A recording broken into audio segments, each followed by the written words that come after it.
বৈযুক্তিত্র বৈচিত্র্যে আপনাদের পড়ে শোনাচ্ছিলাম ইয়োভাল নোয়া হারারির বিখ্যাত বই নেক্সাস। বইটির আজ নবম পর্ব। এই পর্বে থাকছে বইটির অধ্যায় ৫, সিদ্ধান্ত, গণতন্ত্র এবং একনায়কতন্ত্রের সংক্ষিপ্ত ইতিহাস, এই অধ্যায়টির পরবর্তী অংশ। সর্বগ্রাসবাদী ত্রয়ী। আধুনিক প্রযুক্তি যেমন বৃহৎ পরিসরের গণতন্ত্রকে সম্ভব করেছিল, ঠিক তেমনি এটি বৃহৎ পরিসরের সর্বগ্রাসীবাদকেও সম্ভব করেছে। ১৯ শতকের শুরুতে শিল্প অর্থনীতির উত্থান সরকারগুলোকে অনেক বেশি প্রশাসক নিয়োগের সুযোগ করে দিয়েছিল, এবং নতুন তথ্য প্রযুক্তি যেমন টেলিগ্রাফ ও রেডিও সরকারের পক্ষে দ্রুত সমস্ত প্রশাসকদের সঙ্গে যোগাযোগ করা ও তাদের তত্ত্বাবধান করা সহজ করে তুলেছিল। এটি অভূতপূর্ব ক্ষমতা এবং তথ্যের কেন্দ্রীকরণে সাহায্য করে, যা কিছু স্বপ্নদ্রষ্টার কাছে অত্যন্ত লোভনীয় ছিল। ১৯১৭ সালের বিপ্লবের পর যখন বলশেভিকরা রাশিয়ার ক্ষমতা দখল করে, তখন তারা এই ধরনেরই এক স্বপ্ন দ্বারা পরিচালিত হচ্ছিল। বলশেভিকরা সীমাহীন ক্ষমতা অর্জনের আকাঙ্ক্ষা করেছিল, কারণ তারা বিশ্বাস করত যে তাদের একটি মসীহি দায়িত্ব আছে। মার্ক্সের শিক্ষা অনুযায়ী সহস্রাব্দ ধরে মানব সমাজগুলো শোষণকারী অভিজাতদের দ্বারা শাসিত হয়েছে, যারা সাধারণ মানুষকে নিপীড়ন করেছে। বলশেভিকরা দাবি করেছিল যে তারা জানে কিভাবে সমস্ত নিপীড়নের অবসান ঘটানো যায় এবং পৃথিবীতে একটি সম্পূর্ণ ন্যায়পরায়ণ সমাজ গঠন করা যায়। কিন্তু এটি করার জন্য তাদের অসংখ্য শত্রু ও প্রতিবন্ধকতা অতিক্রম করতে হবে, যা অর্জনের জন্য তাদের যতটা সম্ভব ক্ষমতা দরকার ছিল। তারা কোনো আত্মসমালোচনামূলক পদ্ধতি গ্রহণ করতে চায়নি, যা তাদের দৃষ্টিভঙ্গি বা পদ্ধতিকে প্রশ্নবিদ্ধ করতে পারে।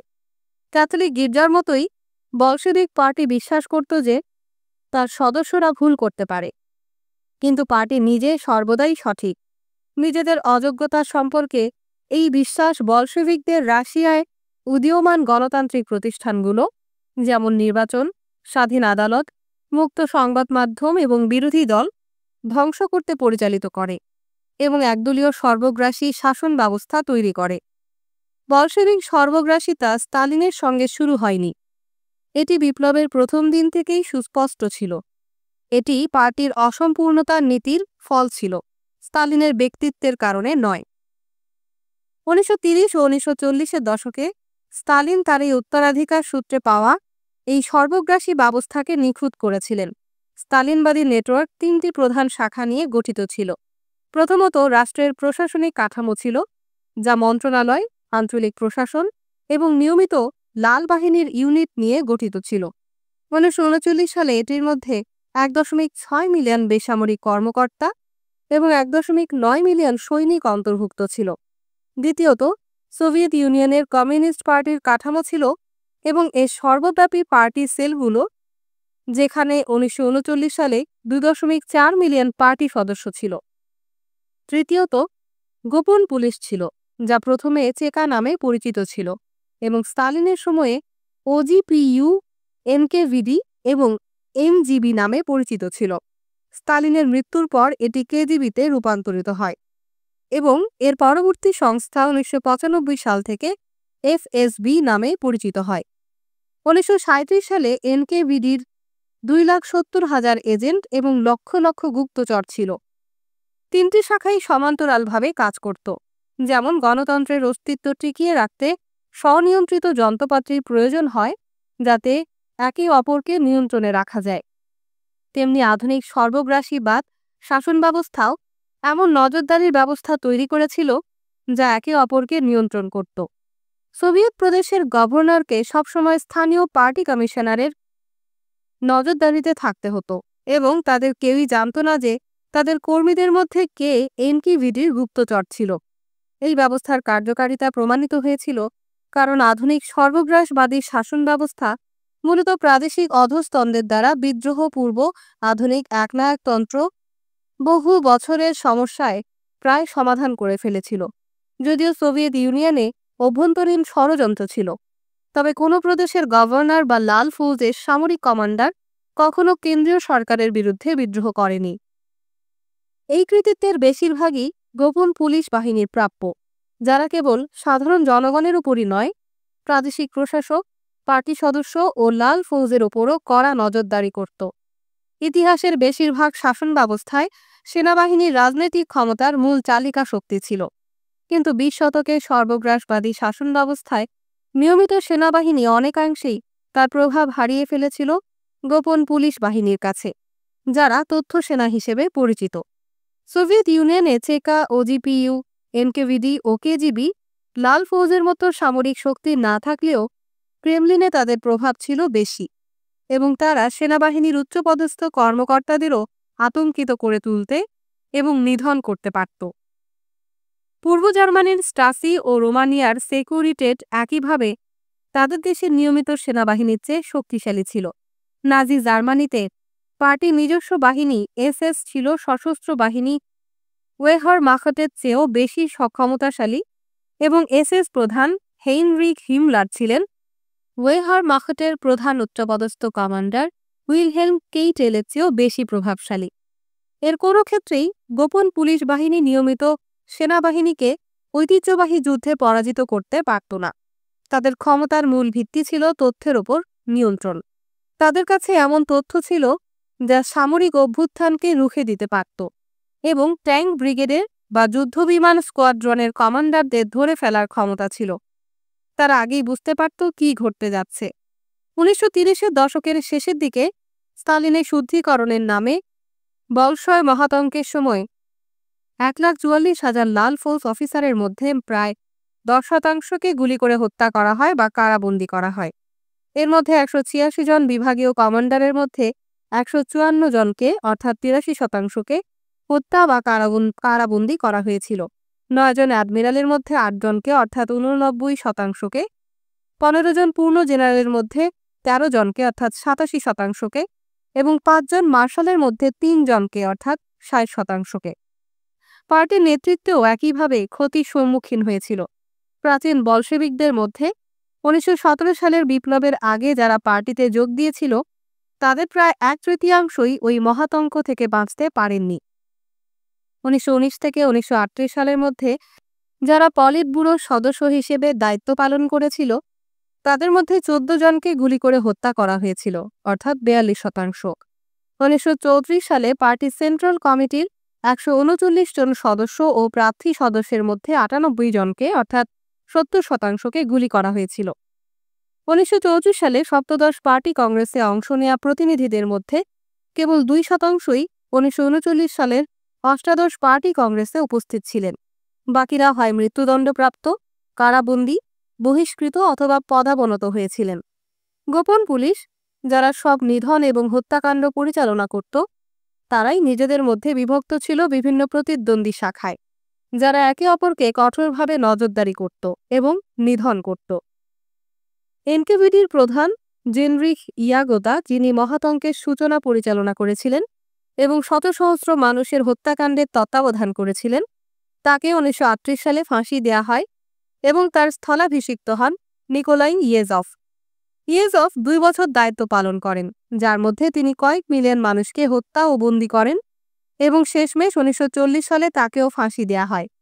সম্ভবত সবচেয়ে তাৎপর্যপূর্ণ ছিল 1935 সালে এনকেভিডিতে সোভিয়েত নামকরণে, যাকে স্টেট সিকিউরিটি কমিশনার বলা হয়, এনকেভিডিতে জেনারেল পদে অধিষ্ঠিত থাকা 39 জন ব্যক্তির ভাগ্য। এদের মধ্যে 35 জনকে অর্থাৎ 90% 1941 সালের মধ্যে গ্রেফতার করে গুলি করা হয়েছিল, একজনকে হত্যা করা হয়েছিল এবং একজন এনকেভিডির ফর ইস্ট আঞ্চলিক অফিসের প্রধান জাপানে পালিয়ে বেঁচে যান। কিন্তু 1945 সালে জাপানিরা তাকে হত্যা করে।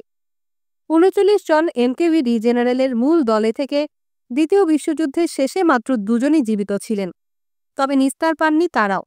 1953 সালে স্তালিনের মৃত্যুর পর ক্ষমতার লড়াইয়ে একজনকে গুলি করে মারা হয় এবং অপরজনকে মানসিক হাসপাতালে পাঠানো হয়, যেখানে 1960 সালে তার মৃত্যু ঘটে। স্তালিনের আমলে এনকেভিডি জেনারেল হওয়া বিশ্বের সবচেয়ে বিপজ্জনক চাকরিগুলোর একটি ছিল। এমন সময়ে যখন আমেরিকার গণতন্ত্র নিজের আত্মসংশোধন প্রক্রিয়াগুলো উন্নত করছিল, সোভিয়েত সর্বগ্রাসীবাদ তার আত্মনজরদারি এবং সন্ত্রাসমূলক ত্রিস্তরীয় ব্যবস্থা আরও পরিমার্জন করছিল। সম্পূর্ণ নিয়ন্ত্রণ। সর্বগ্রাসী শাসন ব্যবস্থা তথ্যের প্রবাহ নিয়ন্ত্রণের ওপর ভিত্তি করে গড়ে ওঠে এবং যে কোনো স্বাধীন তথ্য বিনিময় চ্যানেলের প্রতি সন্দেহপ্রবণ থাকে। যখন সামরিক কর্মকর্তারা, রাষ্ট্রের কর্মকর্তারা বা সাধারণ নাগরিকরা তথ্য বিনিময় করে, তারা একে অপরের প্রতি বিশ্বাস স্থাপন করতে পারে। যদি তারা একে অপরকে বিশ্বাস করতে শুরু করে, তবে তারা শাসনের বিরুদ্ধে সংগঠিত প্রতিরোধ গড়ে তুলতে পারে। তাই সর্বগ্রাসী শাসনের একটি প্রধান নীতি হল, যেখানেই মানুষ মিলিত হয় এবং তথ্য আদান প্রদান করে, সেখানেই শাসক গোষ্ঠী উপস্থিত থাকবে, যাতে তারা নজরদারি করতে পারে। 1930-এর দশকে এটাই ছিল একটি নীতি যা হিটলার ও স্তালিন উভয়ই শেয়ার করেছিলেন।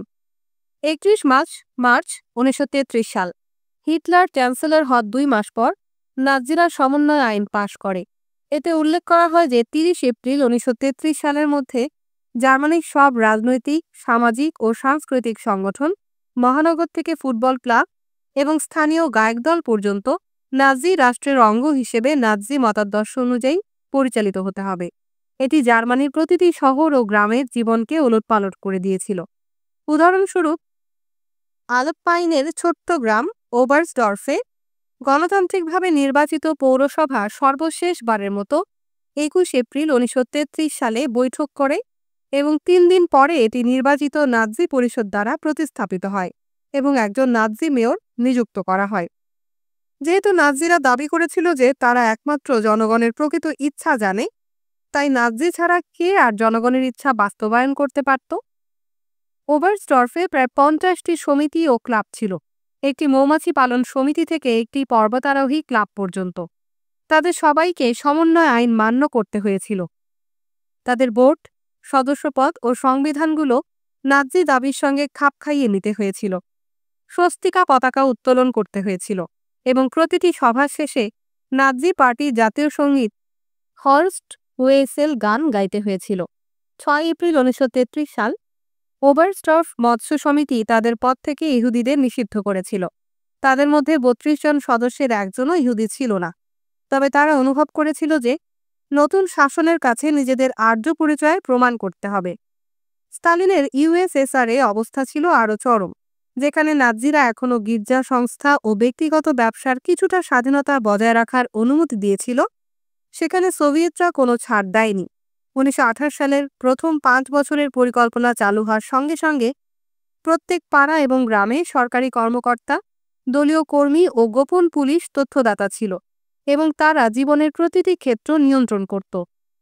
বিদ্যুৎ কেন্দ্র থেকে বাঁধাকপি খামার পর্যন্ত সব ব্যবসা, সমস্ত পত্রিকা ও রেডিও স্টেশন, বিশ্ববিদ্যালয়, স্কুল ও যুব সংগঠন, সমস্ত হাসপাতাল ও ক্লিনিক, সব স্বেচ্ছাসেবী ও ধর্মীয় সংগঠন, সমস্ত ক্রীড়া ও বৈজ্ঞানিক সংস্থা, সমস্ত পার্ক, জাদুঘর ও সিনেমা।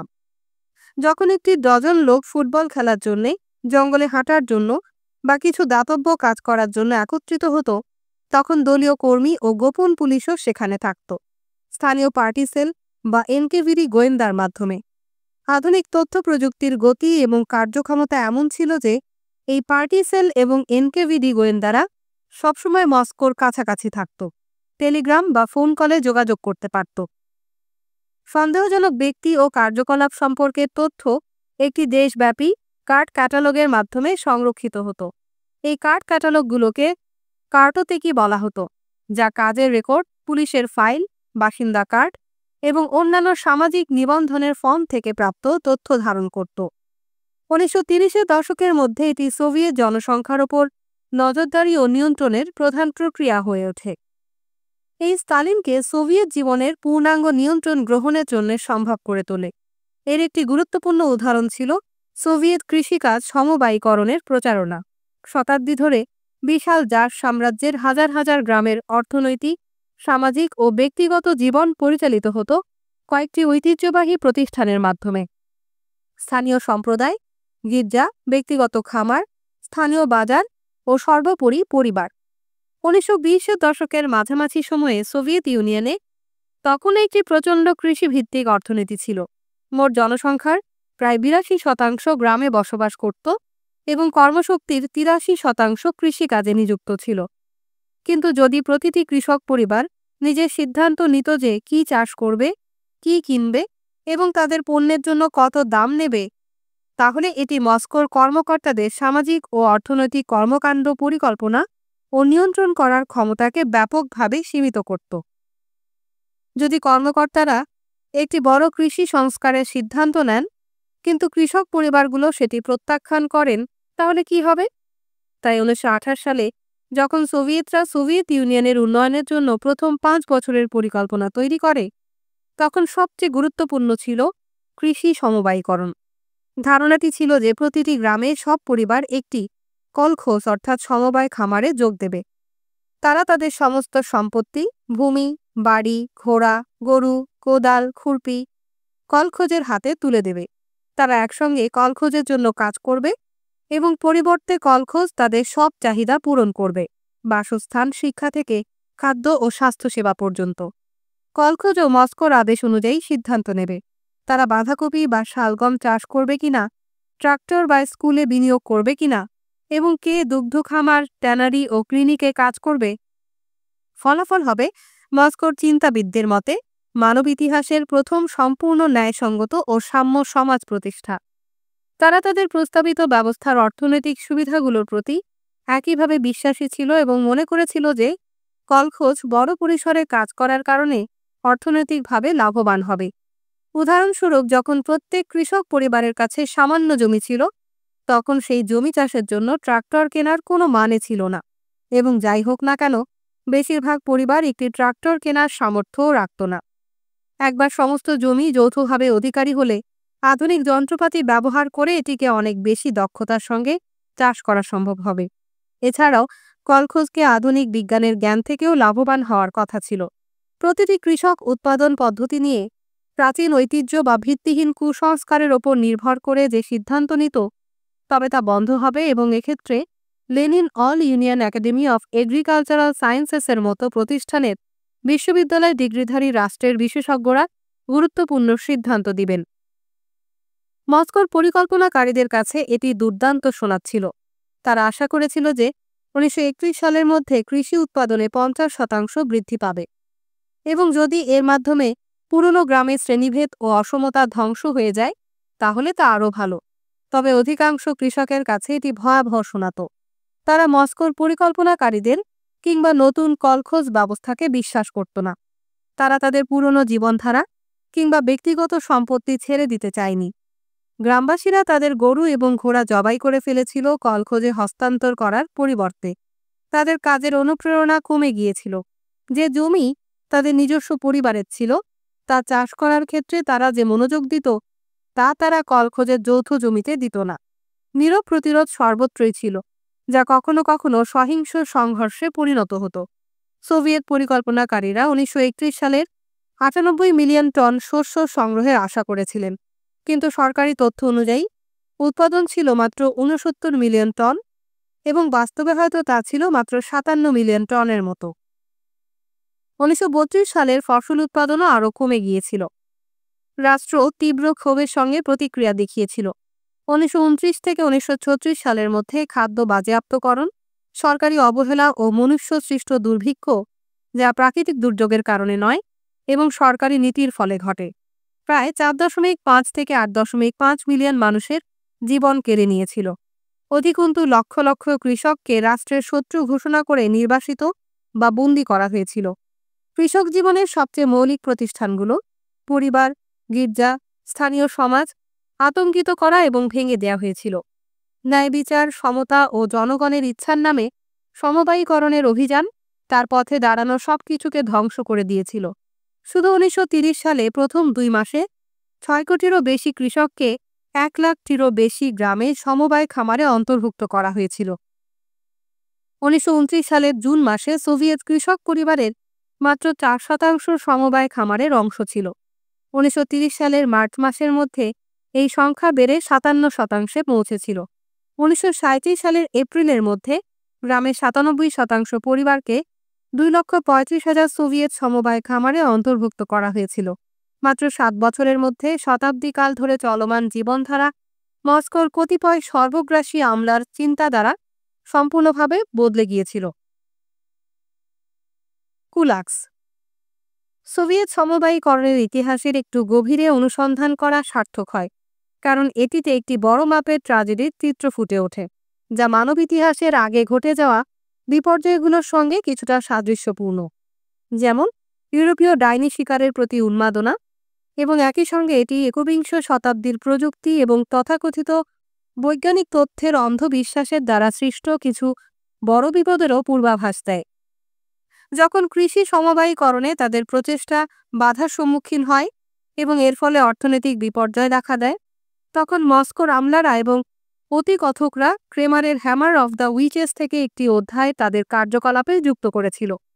আমি এখানে বলতে চাই না যে সোভিয়েতরা এই কার্যকলাপে এই বইটি আসলে পড়েছিল, তবে তারাও এক বৈশ্বিক ষড়যন্ত্রের ধারণা তৈরি করেছিল এবং শত্রুর একটি সম্পূর্ণ অস্তিত্বহীন শ্রেণী নির্মাণ করেছিল। 1930-এর দশকে সোভিয়েত কর্তৃপক্ষ বারবার সোভিয়েত অর্থনীতিতে দেখা দেয়া বিপর্যয়গুলোর জন্য এক প্রতিবিপ্লবী চক্রান্তকে দোষী সাব্যস্ত করেছিল, যার প্রধান এজেন্টরা ছিল কুলাক্স বা পুঁজিবাদী কৃষকরা। যেমন ক্রেমারের কল্পনায় ডাইনিরা শয়তানের সহায়তায় শস্য ধ্বংসকারী শিলাবৃষ্টি ডেকে আনত, তেমনি স্তালিনের কল্পনায় কুলাকরা বৈশ্বিক পুঁজিবাদের কাছে বশ্যতার স্বীকার করে সোভিয়েত অর্থনীতিকে নষ্ট করত। তাত্ত্বিকভাবে কুলাকরা একটি নির্দিষ্ট সামাজিক অর্থনৈতিক শ্রেণী ছিল, যার সম্পত্তি, আয়, মূলধন ও মজুরির মতো বিষয়গুলো বিশ্লেষণ করে সংজ্ঞায়িত করা হতো। সোভিয়েত কর্মকর্তারা কুলাকদের শনাক্ত করতে পারতেন বলে দাবি করতেন, কারণ তারা সংখ্যা গণনা করতেন। যদি কোনো গ্রামের বেশিরভাগ মানুষের কাছে মাত্র একটি গরু থাকত, যদি কারো কাছে 3টি গরু থাকত, তবে তাদের কুলাক হিসেবে গণ্য করা হতো। গ্রামের বেশিরভাগ মানুষ মজুর রাখত না। কিন্তু যদি কোনো পরিবার শস্য কাটার সময় 2 জন শ্রমিক নিয়োগ করত, তবে সেই পরিবারকে কুলাক পরিবার হিসেবে ধরা হতো। কুলাক হওয়ার অর্থ কেবল নির্দিষ্ট পরিমাণ সম্পত্তি রাখা নয়, বরং কুলাকদের মধ্যে নির্দিষ্ট কিছু ব্যক্তিত্ব বৈশিষ্ট্যও ছিল। তথাকথিত নির্ভুল মার্ক্সবাদী মতবাদের মতে মানুষের বস্তুগত পরিস্থিতি তাদের সামাজিক ও আধ্যাত্মিক চরিত্র নির্ধারণ করে। কুলাকরা যেহেতু পুঁজিবাদী শোষণে লিপ্ত থাকত, তাই বৈজ্ঞানিকভাবে এটি একটি নির্ধারিত সত্য ছিল মার্ক্সবাদী চিন্তাধারার মতে, যে তারা ছিল লোভী, স্বার্থপর ও বিশ্বাসঘাতক, এবং তাদের সন্তানরাও তাই। কুলাক হিসেবে কাউকে আবিষ্কার করা মানে ছিল তাদের মৌলিক প্রকৃতি সম্পর্কে কিছু গভীর তথ্য উন্মোচন করা। 1929 সালের 27 ডিসেম্বর স্তালিন ঘোষণা করেছিলেন যে সোভিয়েত রাষ্ট্রের উচিত শ্রেণী হিসেবে কুলাকদের পরিসমাপ্তি ঘটানো এবং অবিলম্বে এই উচ্চাভিলাষী ও হত্যাকাণ্ডমূলক লক্ষ্য অর্জনের জন্য দল ও গোপন পুলিশকে উজ্জীবিত করা। প্রারম্ভিক আধুনিক ইউরোপীয় ডাইনি শিকারীরা একটি একনায়কতান্ত্রিক সমাজে কাজ করেছিল, যেখানে আধুনিক তথ্য প্রযুক্তির অভাব ছিল। তাই 50,000 সন্দেহভাজন ডাইনিকে হত্যার জন্য তাদের প্রায় 3 শতাব্দী সময় লেগেছিল। অন্যদিকে সোভিয়েত কুলাক শিকারীরা একটি সর্বগ্রাসী সমাজে কাজ করছিল, যেখানে তাদের টেলিগ্রাফ, ট্রেন, টেলিফোন ও রেডিওর মতো প্রযুক্তি এবং সেই সঙ্গে বিশাল একটি আমলাতন্ত্র ছিল। তারা সিদ্ধান্ত নিয়েছিল যে লক্ষ লক্ষ কুলাককে বিলুপ্ত করার জন্য 2 বছরই যথেষ্ট। সোভিয়েত কর্মকর্তারা প্রথমে আন্দাজ করতে চাইলেন যে সোভিয়েত ইউনিয়নে মোট কতজন কুলাক আছে। বিদ্যমান তথ্য যেমন কর রেকর্ড, কর্মসংস্থান রেকর্ড এবং 1926 সালে সোভিয়েত জনগণনার উপর ভিত্তি করে তারা সিদ্ধান্তে এলেন যে গ্রামীণ জনসংখ্যার প্রায় 3 থেকে 5% কুলাক শ্রেণীর অন্তর্ভুক্ত।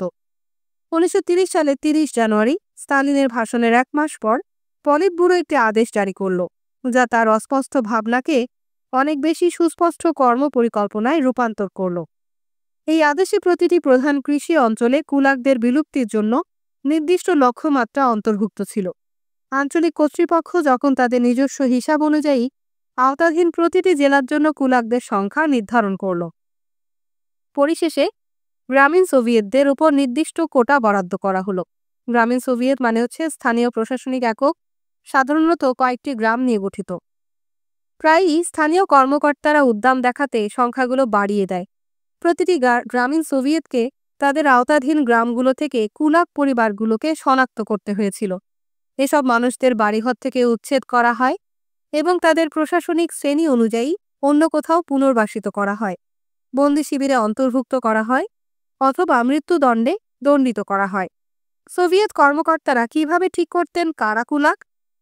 কিছু গ্রামে স্থানীয় পার্টির সদস্যরা কুলাকদের শনাক্ত করতে তাদের মালিকানাধীন সম্পত্তির পরিমাণের মতো বস্তুনিষ্ঠ মানদণ্ড ব্যবহার করতে আন্তরিক প্রচেষ্টা করেছিল।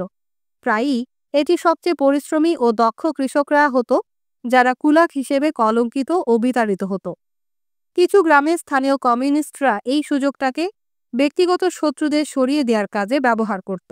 আবার কিছু গ্রামে লটারির মাধ্যমে কুলাক নির্ধারণ করা হতো। অন্য কিছু গ্রামে সাধারণ সভা করা হতো এবং সেখানে প্রায়ই উদাসীন কৃষক, বিধবা, বৃদ্ধ ও অন্যান্য পরিত্যক্ত মানুষদের কুলাক হিসেবে নির্বাচিত করা হতো। ঠিক যেমন আধুনিক ইউরোপের শুরুতে এসব মানুষই প্রায়ই ডাইনি হিসেবে চিহ্নিত হতো। এই পুরো প্রক্রিয়ার অযৌক্তিকতা স্পষ্ট হয় সাইবেরিয়ার কুরগান অঞ্চলের স্ট্রেলেটস্কি পরিবারের ঘটনায়। তখন কিশোর বয়সী দিমিত্রি স্ট্রেলেটস্কি পরবর্তীকালে স্মৃতিচারণ করেন যে কিভাবে তার পরিবারকে কুলাক হিসেবে চিহ্নিত করে এবং বিলুপ্তির জন্য নির্বাচন করা হয়েছিল।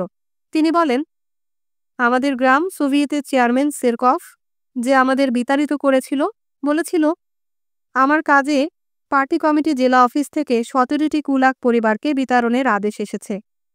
আমি দারিদ্র কমিটি গঠন করেছি এবং আমরা সারারাত বসে পরিবারগুলো নির্বাচন করেছি। গ্রামে এমন কেউ নেই যে যথেষ্ট ধনী এবং খুব বেশি বয়স্ক মানুষও নেই, তাই আমরা কেবল 17টি পরিবারকে বেছে নিয়েছি। তোমাদের পরিবারও নির্ধারিত হয়েছে। ব্যক্তিগতভাবে কিছু মনে করো না।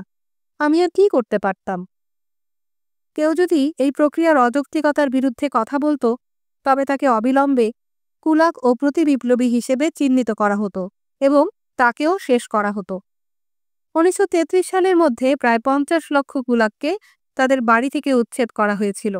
প্রায় 30,000 গৃহকর্তাকে গুলি করে হত্যা করা হয়। তুলনামূলকভাবে ভাগ্যবানদের তাদের আদি অঞ্চলে পুনর্বাসিত করা হয় বা তারা বড় শহরগুলোতে ভবঘুরে শ্রমিক হয়ে পড়ে। তবে প্রায় 20 লক্ষ কুলাককে দূরবর্তী ও প্রতিকূল অঞ্চলে নির্বাসিত করা হয়েছিল বা তাদের শ্রম শিবিরে রাষ্ট্রের দাস হিসেবে বন্দী করা হয়েছিল। অসংখ্য গুরুত্বপূর্ণ ও কুখ্যাত রাষ্ট্রীয় প্রকল্প, যেমন শ্বেত সাগর বাল্টিক খাল নির্মাণ এবং সুমরীয় অঞ্চলে খনি উন্নয়ন, কুলাকসহ লক্ষাধিক বন্দী শ্রমে সম্পন্ন হয়েছিল। এটি মানব ইতিহাসে দ্রুততম এবং বৃহৎ দাসত্ব অভিযানের একটি উদাহরণ।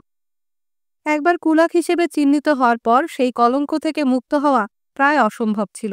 সরকারি সংস্থা, পার্টি সংগঠন ও গোপন পুলিশ কুলাকদের পরিচয় সংরক্ষণ করত কার্টোটেকি, ক্যাটালগ, আর্কাইভ ও অভ্যন্তরীণ পাসপোর্টের এক জটিল ব্যবস্থায়। কুলাকদের পরিচয় পরবর্তী প্রজন্মেও স্থানান্তরিত হতো, যার ফলে ধ্বংসাত্মক প্রভাব পড়ত। কুলাক পরিবারের সন্তানদের কমিউনিস্ট যুব সংগঠন, লাল ফৌজ, বিশ্ববিদ্যালয় ও মর্যাদাপূর্ণ কর্মসংস্থানে প্রবেশ করতে দেয়া হতো না। 1997 সালে প্রকাশিত স্মৃতিচারণে আন্তোনিনা গোলাভিনা বর্ণনা করেন কিভাবে তার পরিবারকে তাদের পূর্বপুরুষের গ্রাম থেকে কুলাক হিসেবে নির্বাসিত করে পেস্তোভো শহরে পাঠানো হয়। তার নতুন স্কুলে ছেলেরা নিয়মিত তাকে উপহাস করত। একবার একজন প্রবীণ শিক্ষক তাকে সবার সামনে দাঁড় করিয়ে অবমাননা করেন এবং চিৎকার করে বলেন যে, তোমার মতো লোকজন শত্রু, অভিশপ্ত কুলাক। তোমাদের নির্বাসিত করা হয়েছে, ভালোই হয়েছে। আমি আশা করি তোমরা সবাই ধ্বংস হয়ে যাবে। আন্তোনিনা লেখেন, এটি তার জীবনের সবচেয়ে গুরুত্বপূর্ণ মুহূর্ত ছিল। আমার মনে হচ্ছিল আমরা অর্থাৎ কুলাকরা বাকিদের থেকে আলাদা, যেন আমরা অপরাধী। এই অনুভূতি থেকে তিনি আর কখনো মুক্তি পাননি। যেভাবে 10 বছরের ডাইনি হ্যান্সেল পাপেনহেইমারকে একটি কাল্পনিক দৃষ্টিকোণ থেকে মানুষ বিচার করেছিল, ঠিক সেভাবেই 11 বছরের কুলাক আন্তোনিনা গোলাভিনাকেও মানবসৃষ্ট কাল্পনিক উপাখ্যানের ভিত্তিতে বিচার করা হয়েছিল, যা সর্বব্যাপী আমলাদের মাধ্যমে কার্যকর করা হয়েছিল। সোভিয়েত আমলারা কুলাকদের সম্পর্কে যে তথ্য সংগ্রহ করেছিলেন তা প্রকৃত সত্য ছিল না, বরং এটি নতুন একটি আন্তর্বিষয়ক সোভিয়েত সত্য তৈরি করেছিল। একজন সোভিয়েত নাগরিক কুলাক হিসেবে চিহ্নিত কিনা তা জানা অত্যন্ত গুরুত্বপূর্ণ ছিল, যদিও এই পরিচয়টি সম্পূর্ণভাবে ভিত্তিহীন ছিল। স্টালিন শাসন ব্যবস্থা বেসরকারি পারিবারিক খামার ভেঙে দেওয়ার চেয়েও আরও উচ্চাকাঙ্ক্ষী কিছু করার চেষ্টা করেছিল। তারা পুরো পরিবারকেই ভেঙে দিতে চেয়েছিল। রোমান সম্রাট বা রাশিয়ান জারদের মতো নয়, স্টালিন মানুষের সবচেয়ে ঘনিষ্ঠ সম্পর্কগুলোতেও হস্তক্ষেপ করার চেষ্টা করেছিলেন। এমনকি বাবা মায়ের সঙ্গে সন্তানের সম্পর্কেও। পরিবারকে দুর্নীতি, বৈষম্য ও দলবিরোধী কার্যকলাপের মূল ভিত্তি হিসেবে বিবেচনা করা হতো। তাই সোভিয়েত শিশুদের শেখানো হয়েছিল যে স্তালিনই তাদের প্রকৃত পিতা, এবং যদি তাদের জৈবিক বাবা মা স্তালিন বা কমিউনিস্ট পার্টির সমালোচনা করতেন, তবে তাদের বিরুদ্ধে অভিযোগ করা উচিত। 1932 সাল থেকে সোভিয়েত প্রচারণা যন্ত্র সাইবেরিয়ার গ্রাম গেরাসিমোভকার 13 বছর বয়সী পাভলিক মোরোজভের চরিত্রকে ঘিরে একটি প্রকৃতপক্ষেই পূজার রীতি তৈরি করেছিল। 1931 সালের শরতে পাভলিক গোপন পুলিশের কাছে অভিযোগ করেন যে তার বাবা ট্রফিম গ্রামে সোভিয়েতের চেয়ারম্যান কুলাক নির্বাসিতদের কাছে জাল কাগজপত্র বিক্রি করছিলেন। পরবর্তী বিচারের সময় যখন ট্রফিম পালভিককে বলেছিলেন, আমি তোমার বাবা, পালভিক উত্তরে বলেছিল, হ্যাঁ, একসময় তিনি আমার বাবা ছিলেন, কিন্তু এখন আর আমি তাকে বাবা হিসেবে মানি না। ট্রফিমকে একটি শ্রম শিবিরে পাঠানো হয় এবং পরে তাকে গুলি করে হত্যা করা হয়। 1932 সালের সেপ্টেম্বর মাসে পাভলিককে মৃত অবস্থায় পাওয়া যায় এবং সোভিয়েত কর্তৃপক্ষ 5 জন পরিবারের সদস্যকে গ্রেফতার করে এবং পরে মৃত্যুদণ্ড কার্যকর করে, যারা অভিযোগ অনুযায়ী প্রতিশোধ হিসেবে তাকে হত্যা করেছিল। বাস্তব ঘটনা অনেক বেশি জটিল ছিল, কিন্তু সোভিয়েত গণমাধ্যমের জন্য তা কোনো বিষয় ছিল না। পাভলিক একজন শহীদ হিসেবে পরিচিত হয়ে ওঠেন এবং লক্ষ লক্ষ সোভিয়েত শিশুকে তাকে অনুকরণ করতে শেখানো হয়। অনেকেই তা করেছিল। উদাহরণস্বরূপ 1934 সালে 13 বছর বয়সী প্রনিয়া কোলিবিন কর্তৃপক্ষকে জানায় যে তার ক্ষুধার্ত মা কলখোজ ক্ষেত থেকে শস্য চুরি করেছেন। তার মা গ্রেফতার হন এবং সম্ভবত গুলি করে হত্যা করা হয়। প্রনিয়াকে নগদ পুরস্কার এবং প্রচুর ইতিবাচক মিডিয়া কভারেজ দেয়া হয়। পার্টির অফিসিয়াল সংবাদপত্র প্রাভদা প্রনিয়ার লেখা একটি কবিতাও প্রকাশ করে। এর 2টি লাইন ছিল, তুমি ধ্বংসকারী মা, আমি আর তোমার সঙ্গে থাকতে পারি না। পরিবারকে নিয়ন্ত্রণ করা সোভিয়েত প্রচেষ্টা একটি অন্ধকার রসিকতায় প্রতিফলিত হয়েছিল, যা স্তালিনের সময়ে প্রচলিত ছিল। স্তালিন গোপনে একটি কারখানা পরিদর্শন করেন এবং এক কর্মচারীর সঙ্গে কথোপকথন করেন। তিনি লোকটিকে জিজ্ঞেস করেন, তোমার বাবা কে? স্তালিন, লোকটি উত্তর দেয়। তোমার মা কে? সোভিয়েত ইউনিয়ন, লোকটি জবাব দেয়। আর তুমি কি হতে চাও? একজন এতিম। সেই সময় এই রসিকতা বলার জন্য, এমনকি যদি আপনি এটি নিজের ঘরে পরিবারের সবচেয়ে কাছের সদস্যদের বলতেন, তাহলেও আপনি আপনার স্বাধীনতা বা জীবন হারাতে পারতেন। সোভিয়েত বাবা মায়েরা তাদের সন্তানদের সবচেয়ে গুরুত্বপূর্ণ যে পাঠটি শিখিয়েছিলেন তা ছিল পার্টি বা স্তালিনের প্রতি আনুগত্য নয়, তা ছিল মুখ বন্ধ রাখো। সোভিয়েত ইউনিয়নে মুক্ত আলোচনার মতো বিপজ্জনক জিনিস আর ছিল না। দল ও গির্জা। আপনি হয়তো ভাবতে পারেন, আধুনিক সর্বগ্রাসী প্রতিষ্ঠান যেমন নাৎজি পার্টি বা সোভিয়েত কমিউনিস্ট পার্টি আগের যুগের প্রতিষ্ঠান যেমন খ্রিস্টান গির্জাগুলোর থেকে সত্যিই কি এতটা ভিন্ন ছিল? গির্জাগুলো তো নিজেদের অমার্জনীয় বলে মনে করত, সর্বত্র যাজকদের গুপ্তচরদের নিযুক্ত করত এবং মানুষের দৈনন্দিন জীবন, এমনকি তাদের খাদ্যাভ্যাস ও যৌন অভ্যাসও নিয়ন্ত্রণ করতে চাইত। তাহলে কি ক্যাথলিক গির্জা বা পূর্ব অর্থোডক্স গির্জাকে সর্বগ্রাসী প্রতিষ্ঠান হিসেবে দেখা উচিত নয়? এবং এটি কি সেই ধারণাকে ক্ষুণ্ণ করে না যে সর্বগ্রাসবাদী শুধু আধুনিক তথ্য প্রযুক্তির দ্বারা সম্ভব হয়েছিল? তবে আধুনিক সর্বগ্রাসীবাদ এবং প্রাক আধুনিক গির্জাগুলোর মধ্যে বেশ কিছু প্রধান পার্থক্য আছে। প্রথমত, যেমনটা আগে উল্লেখ করা হয়েছে, আধুনিক সর্বগ্রাসিতা বিভিন্ন পর্যবেক্ষণমূলক ব্যবস্থা প্রয়োগের মাধ্যমে কাজ করছে, যা একে অপরকে নিয়ন্ত্রণ করে। দল কখনো একা নয়, এটি একদিকে রাষ্ট্রীয় অঙ্গগুলোর পাশাপাশি এবং অন্যদিকে গোপন পুলিশের সঙ্গে কাজ করে। এর বিপরীতে অধিকাংশ মধ্যযুগীয় ইউরোপীয় রাজ্যে ক্যাথলিক গির্জা ছিল একটি স্বাধীন প্রতিষ্ঠান, যা প্রায়ই রাষ্ট্রের প্রতিষ্ঠানের সঙ্গে সংঘর্ষে লিপ্ত হতো তাদের শক্তিকে বাড়িয়ে তোলার পরিবর্তে। এর ফলে গির্জা ছিল ইউরোপীয় একনায়কদের ক্ষমতার ওপর একটি গুরুত্বপূর্ণ নিয়ন্ত্রণ। উদাহরণস্বরূপ 1970-এর দশকের বিনিয়োগ প্রতিযোগিতাতে জার্মানি ও ইতালির রাজা চতুর্থ হেনরি দাবি করেন যে তিনি বিশপ, অ্যাবট ও অন্যান্য গির্জার কর্মকর্তাদের নিয়োগের বিষয়ে চূড়ান্ত সিদ্ধান্ত দেবেন। পোপ সপ্তম গ্রেগরি তার বিরোধিতা করেছিলেন এবং শেষ পর্যন্ত রাজাকে আত্মসমর্পণে বাধ্য করেন। 1077 সালের 25 জানুয়ারি হেনরি কানোসা দুর্গে পৌঁছান, যেখানে পোপ অবস্থান করছিলেন, এবং নিজের আত্মসমর্পণ ও ক্ষমা প্রার্থনা করেন। পোপ তাকে দুর্গের দরজা খুলে দেননি এবং হেনরি তুষারে দাঁড়িয়ে রইলেন, খালি পায়ে ও ক্ষুধার্ত অবস্থায়। 3 দিন পর পোপ অবশেষে দরজা খুললেন এবং রাজা ক্ষমা প্রার্থনা করলেন। একটি আধুনিক সর্বগ্রাসী রাষ্ট্রে এরকম সংঘর্ষ অচিন্তনীয়। সর্বগ্রাসীবাদের পুরো ধারণাটি হল ক্ষমতার পৃথকীকরণ প্রতিরোধ করা। সোভিয়েত ইউনিয়নে রাষ্ট্র ও দল একে অপরকে শক্তিশালী করত এবং স্তালিন উভয়েরই বাস্তবিক প্রধান ছিলেন। সোভিয়েত ইউনিয়নে বিনিয়োগ প্রতিযোগিতা হতে পারত না, কারণ স্তালিন সব নিয়োগের চূড়ান্ত সিদ্ধান্ত নিতেন, তা পার্টির পদে হোক বা রাষ্ট্রের কর্মক্ষেত্রে। তিনি ঠিক করতেন কে জর্জিয়ার কমিউনিস্ট পার্টির সাধারণ সম্পাদক হবেন এবং কে সোভিয়েত ইউনিয়নের পররাষ্ট্রমন্ত্রী হবেন। আরেকটি গুরুত্বপূর্ণ পার্থক্য হল মধ্যযুগীয় গির্জাগুলো সাধারণত রক্ষণশীল প্রতিষ্ঠান ছিল, যারা পরিবর্তন প্রতিরোধ করত, আর আধুনিক সর্বগ্রাসী দলগুলো ছিল বিপ্লবী প্রতিষ্ঠান, যারা পরিবর্তন দাবি করত। একটি প্রাচীন গির্জা তার কাঠামো ও ঐতিহ্য শতাব্দীর পর শতাব্দী ধরে গড়ে তুলেছিল। সুতরাং কোনো রাজা বা পোপ যদি দ্রুত সমাজকে বিপ্লবী পরিবর্তনের মধ্য দিয়ে নিয়ে যেতে চাইতেন, তবে গির্জার সদস্য এবং সাধারণ বিশ্বাসীদের কাছ থেকে তিনি তীব্র প্রতিরোধের সম্মুখীন হতেন। উদাহরণস্বরূপ 8ম ও 9ম শতকে বাইজেন্টাইন সাম্রাজ্যের একাধিক সম্রাট চিত্রপূজার নিষেধাজ্ঞা জারি করার চেষ্টা করেছিলেন, যা তাদের কাছে মূর্তি পূজা বলে মনে হয়েছিল। তারা বাইবেলের বিভিন্ন অংশ, বিশেষ করে দ্বিতীয় আদেশের উদাহরণ দিয়েছিলেন, যা কোনো মূর্তি তৈরির বিরুদ্ধে নিষেধাজ্ঞা দিয়েছিল। যদিও খ্রিস্টান গির্জাগুলো ঐতিহ্যগতভাবে দ্বিতীয় আদেশের এমন একটি ব্যাখ্যা দিয়েছিল যা চিত্রপূজার অনুমতি দেয়।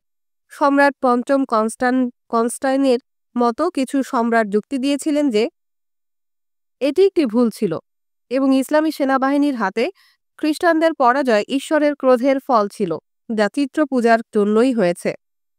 754 সালে 3 শতাধিক বিশপ হিয়েরিয়া পরিষদে একত্রিত হন এবং কনস্টান্টাইনের চিত্রবিরোধী অবস্থানকে সমর্থন করেন। স্তালিনের সমবায়ীকরণের প্রচারণার তুলনায় এটি ছিল একটি তুলনামূলকভাবে ছোটখাটো সংস্কার। পরিবার ও গ্রামগুলোকে তাদের আইকন অর্থাৎ ধর্মীয় প্রতীক ত্যাগ করতে বলা হয়েছিল, কিন্তু তাদের ব্যক্তিগত সম্পত্তি বা সন্তানদের নয়। তবুও বাইজেন্টাইন চিত্রবিরোধিতা ব্যাপক প্রতিরোধের সম্মুখীন হয়েছিল। হিয়েরিয়া কাউন্সিলের অংশগ্রহণকারীদের বিপরীতে অনেক সাধারণ পুরোহিত, সন্ন্যাসী ও বিশ্বাসীরা তাদের আইকনের প্রতি গভীরভাবে অনুরক্ত ছিলেন। ফলে যে সংঘর্ষের সূচনা হয় তা বাইজেন্টাইন সমাজকে বিভক্ত করে ফেলে, যতক্ষণ না সম্রাটেরা পরাজয় স্বীকার করেন এবং তাদের অবস্থান পরিবর্তন করেন। পঞ্চম কনস্টান্টাইন পরবর্তীকালে বাইজেন্টাইন ইতিহাসবিদদের দ্বারা নিন্দিত হয়েছিলেন এবং তার সম্পর্কে একটি গল্প ছড়িয়ে পড়েছিল। তিনি তার বাপ্তিসের সময় মলত্যাগ করেছিলেন এবং তার নাম করা হয় কনস্টান্টাইন দ্য সিটি। প্রাক আধুনিক গির্জাগুলোর তুলনায়, যারা শতাব্দী ধরে ধীরে ধীরে বিকশিত হয়েছিল এবং তাই সাধারণত রক্ষণশীল ও দ্রুত পরিবর্তনের বিষয়ে সন্দেহপ্রবণ ছিল, আধুনিক সর্বগ্রাসীবাদী দলগুলো যেমন নাৎসি পার্টি এবং সোভিয়েত কমিউনিস্ট পার্টি এক প্রজন্মের মধ্যেই সমাজকে দ্রুত বিপ্লবের প্রতিশ্রুতি দিয়ে সংগঠিত হয়েছিল। তাদের রক্ষার জন্য শতাব্দী প্রাচীন ঐতিহ্য ও কাঠামো ছিল না। যখন তাদের নেতারা বিদ্যমান ঐতিহ্য এবং কাঠামো ধ্বংস করার কোনো উচ্চাকাঙ্ক্ষী পরিকল্পনা করতেন, পার্টির সদস্যরা সাধারণত বাধ্যতার সঙ্গে সেই পরিকল্পনার পক্ষে দাঁড়াত। সবচেয়ে গুরুত্বপূর্ণ বিষয় হল, প্রাচীন গির্জাগুলো কখনোই সর্বগ্রাসী নিয়ন্ত্রণের হাতিয়ারে পরিণত হতে পারেনি, কারণ তারাও অন্যান্য প্রাচীন সংগঠনের মতো একই সীমাবদ্ধতার শিকার ছিল। যদিও তাদের সর্বত্র স্থানীয় গুপ্তচর ছিল, প্যারিস পুরোহিত, সন্ন্যাসী ও ভ্রাম্যমাণ প্রচারকদের আকারে। তথ্য প্রেরণ ও প্রক্রিয়াজাত করার অসুবিধার কারণে গির্জার নেতারা দূরবর্তী সম্প্রদায়ের বিষয়ে খুব কম জানতেন এবং স্থানীয় পুরোহিতদের ব্যাপক স্বাধীনতা ছিল। ফলে গির্জাগুলোর সাধারণত স্থানীয় বিষয়ের প্রতি ঝোঁক ছিল। প্রতিটি প্রদেশ ও গ্রামের মানুষ প্রায়ই স্থানীয় সাধুদের পূজা করত, স্থানীয় ঐতিহ্য বজায় রাখত, স্থানীয় আচার অনুষ্ঠান পালন করত এবং কখনো কখনো তাদের নিজস্ব মতবাদও থাকত, যা অফিসিয়াল লাইনের থেকে ভিন্ন ছিল।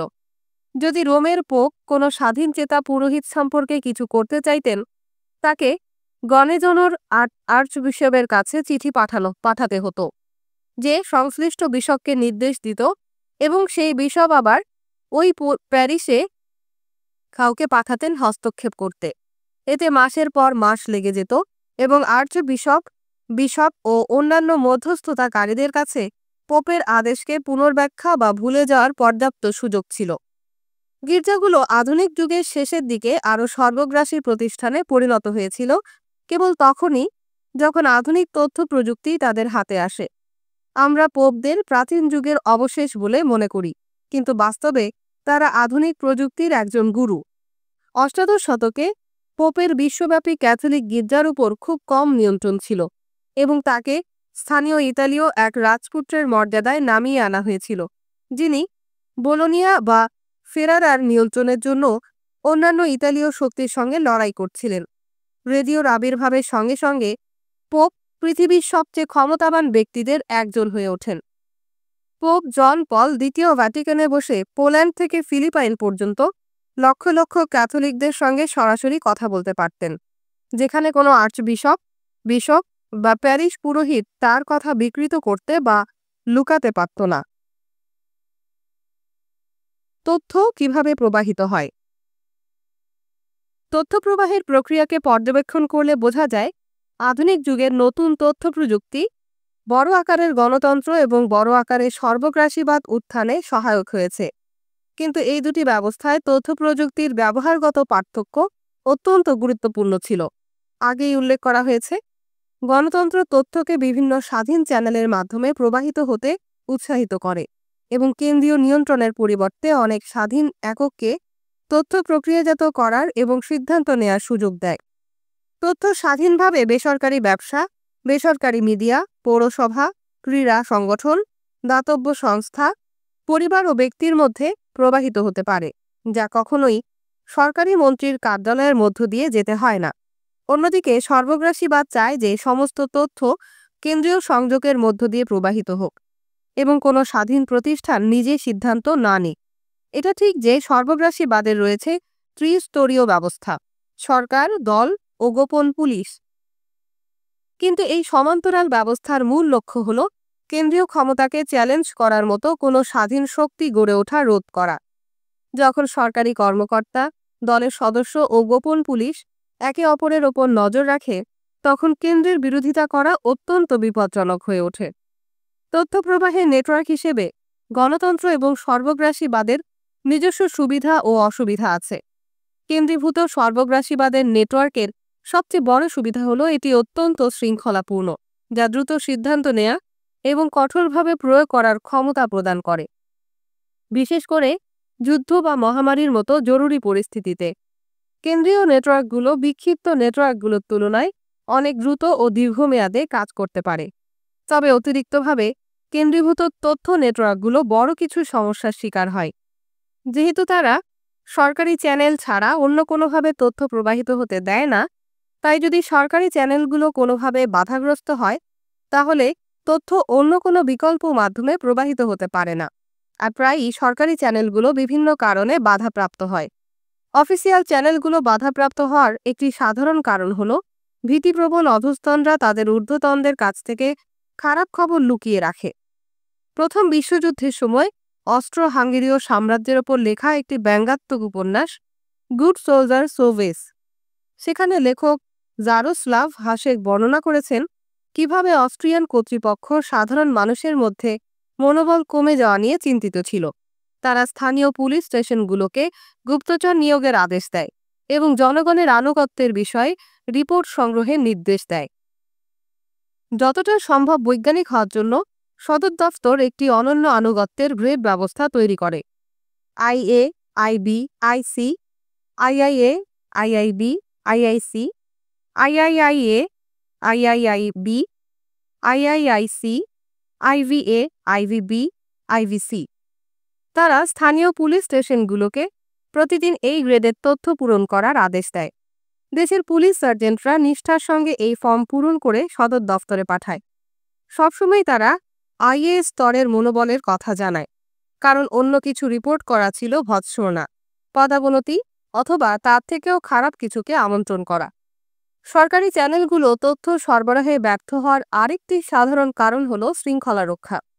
যেহেতু সর্বগ্রাসী তথ্য নেটওয়ার্কের প্রধান লক্ষ্য হল শৃঙ্খলা সৃষ্টি করা, তথ্য উদ্ঘাটন নয়, তাই যখন কোনো ভীতিকর তথ্য সমাজের শৃঙ্খলা নষ্ট করার আশঙ্কা সৃষ্টি করে, তখন সর্বগ্রাসী শাসন সাধারণত সেই তথ্য দমন করে। তাদের জন্য এটি সহজ, কারণ তারা সমস্ত তথ্য চ্যানেলের নিয়ন্ত্রণ নিজেদের হাতে রাখে।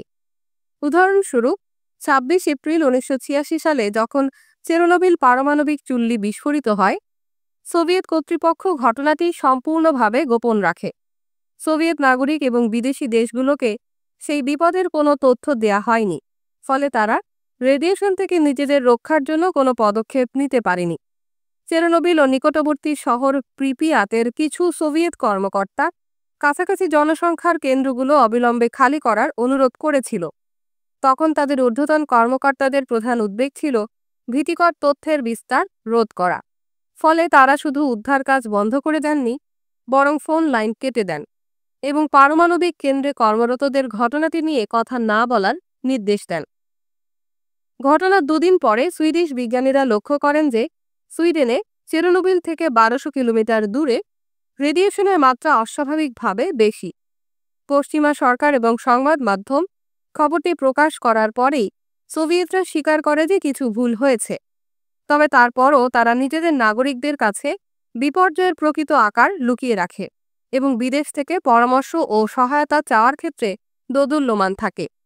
ইউক্রেন, বেলারুশ ও রাশিয়ার লক্ষ লক্ষ মানুষ তাদের স্বাস্থ্য দিয়ে এই ভুলের মূল্য চুকায়। পরে সোভিয়েত কর্তৃপক্ষ যখন এই দুর্যোগের তদন্ত করে, তাদের প্রধান লক্ষ্য ছিল দোষ থেকে নিজেকে মুক্ত করা, কারণ বোঝা এবং ভবিষ্যতে এমন ঘটনা প্রতিরোধ করা নয়। ২০১৯ সালে আমি চেরনোবিল ভ্রমণে গিয়েছিলাম।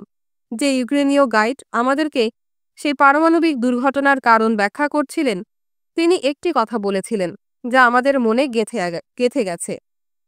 আমেরিকানরা বড় হয় উত্তর খোঁজার জন্য প্রশ্ন করে, তিনি বলেছিলেন, কিন্তু সোভিয়েত নাগরিকরা বড় হয় এই বিশ্বাস নিয়ে যে প্রশ্ন করলে সমস্যা হবে।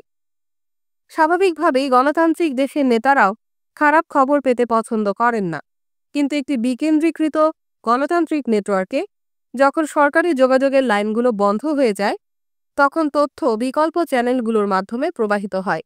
উদাহরণস্বরূপ, যদি কোনো আমেরিকান কর্মকর্তা প্রেসিডেন্টকে চলমান কোনো বিপর্যয় সম্পর্কে জানাতে অস্বীকার করেন, তবুও সেই খবর দ্য ওয়াশিংটন পোস্টে প্রকাশিত হতে পারে, এবং যদি দ্য ওয়াশিংটন পোস্টও ইচ্ছাকৃতভাবে তথ্যটি গোপন রাখে, তখন দ্য ওয়াল স্ট্রিট জার্নাল বা দ্য নিউ ইয়র্ক টাইমস তা প্রকাশ করে দিতে পারে।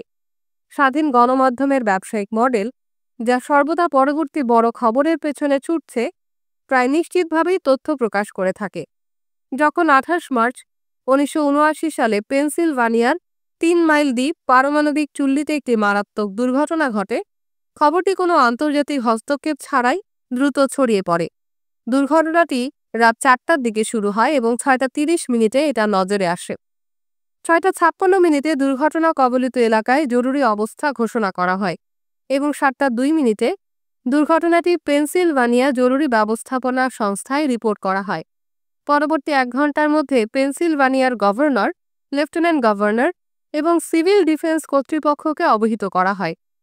সকাল ১০টায় একটি আনুষ্ঠানিক প্রেস কনফারেন্সের সময় নির্ধারণ করা হয়েছিল, তবে স্থানীয় হ্যারিসবার্গ রেডিও স্টেশনের একজন ট্রাফিক রিপোর্টার একটি পুলিশ নোটিশ থেকে ঘটনার খোঁজ পান এবং স্টেশনটি সকাল ৮:২৫ একটি সংক্ষিপ্ত প্রতিবেদন সম্প্রচার করে। সোভিয়েত ইউনিয়নে একটি স্বাধীন রেডিও স্টেশনের এমন উদ্যোগ কল্পনাতীত ছিল, কিন্তু যুক্তরাষ্ট্রে এটা ছিল সাধারণ ঘটনা। সকাল ৯টার মধ্যে অ্যাসোসিয়েটেড প্রেস একটি বুলেটিন প্রকাশ করে, যদিও পুরো ঘটনার বিশদ বিবরণ পেতে কয়েকদিন সময় লেগেছিল। আমেরিকান নাগরিকরা দুর্ঘটনা সম্পর্কে প্রথম নজরে আসার মাত্র 2 ঘন্টার মধ্যে জানতে পারে। পরবর্তী সময়ে সরকারি সংস্থা, এনজিও, একাডেমিক ও সংবাদ মাধ্যমের তদন্ত শুধু দুর্ঘটনার তাৎক্ষণিক কারণগুলোই নয়, বরং তার গভীর কাঠামোগত কারণগুলো উদ্ঘাটন করে, যা পরবর্তীকালে বিশ্বজুড়ে পারমাণবিক প্রযুক্তির নিরাপত্তা উন্নত করতে সহায়ক হয়। প্রকৃতপক্ষে 3 মাইল দ্বীপের কিছু শিক্ষা, যা সোভিয়েতদের সঙ্গেও খোলামেলাভাবে শেয়ার করা হয়েছিল, চেরনোবিল দুর্ঘটনার ক্ষয়ক্ষতি কমাতে সাহায্য করেছিল।